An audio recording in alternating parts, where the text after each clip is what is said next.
Hello and welcome to my YouTube channel. My name is Gayatri Maghi and I am so happy to see you again on this channel, and I'm shooting after a very long time.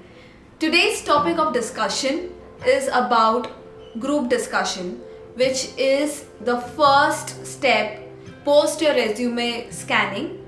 And this video is especially for students who are venturing out into the industry for the first time. You all are freshers, and hence I felt it was very important for you to know how to participate in a group discussion.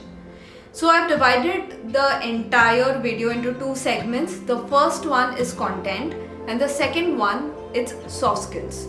Okay, so let's speak about the content first. Now, whenever you become a part of the group discussion, you are given around 1 to 2 minutes to prepare. Now, in these 2 minutes, you may end up writing 5 to 6 pointers. Now, understand they are pointers and you are not obligated to use all those 5 pointers in your group discussion, and I'll tell you why. Okay, so first you'll make your pointers as per your knowledge about the topic.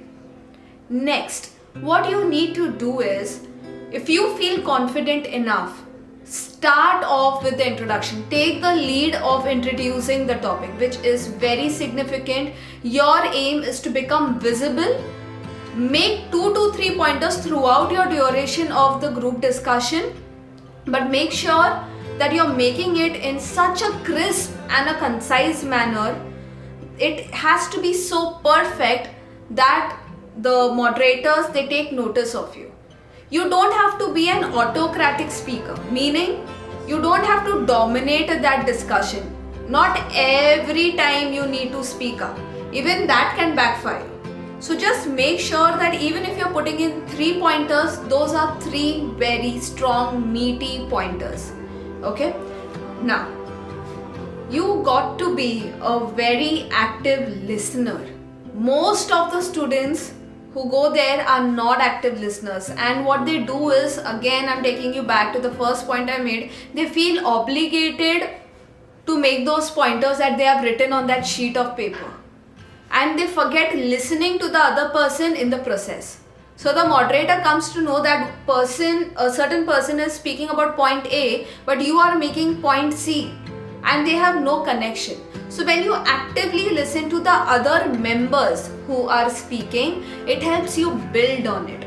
So even if you're not so aware about the topic, you can always make generic pointers. You can always do that.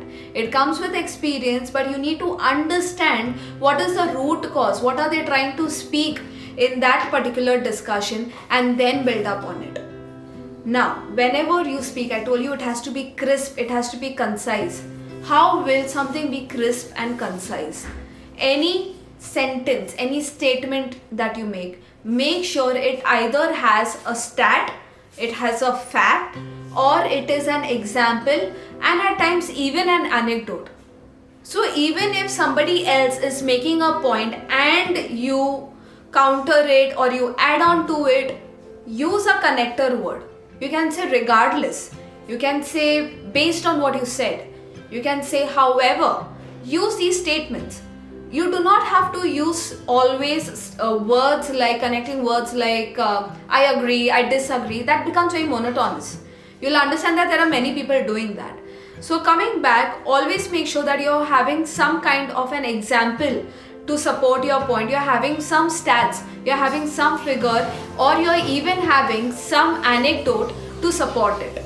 That will be very crucial, and 2 to 3 such statements that you make will land you probably the interview. Most often it does help. So make sure that when it comes to content, you are focusing on these aspects. Now let us speak about soft skills. Very, very crucial, because you are seen even when you are not speaking. So as you are not speaking, when you're speaking, of course, you become very conscious about yourself, you become very conscious about your body language. But it is very important that even when you are not speaking, you hold your body language, which has to be upright. Your fingers have to be a little entangled with each other. or the tips can touch each other. When you're sitting on that bench or on that desk, make sure that you have an expanded body posture. Look at people, acknowledge what people are saying, nod if necessary, and nod if you are even in disagreement. When I say nod even in disagreement, you can acknowledge. It is acknowledging the point and then making a certain pointer that you want to make. Now, also it is very important that you look at the other members. Generally what students do, what freshers do wrong is, when they are speaking, they use an audience anchor. On Instagram, I've made a video on audience anchor. You can watch it. What they do is they hook up to one person in the group or the moderator, and they speak only to them, which is wrong. So you need to look at everyone because it is a group discussion. So make sure you're looking at everyone and then making your pointer. So your body language is very important. See, generally you sit on a desk, so your legs are visible. So males, please be sure that your legs are not too apart. They have to be straight. And females, make sure that whatever attire we are dressing and groomed as, make sure they are well placed. So at any given time, do not slouch or do not just scratch your head. Everything has to be perfect for the next 5 minutes that you will be participating in a group discussion.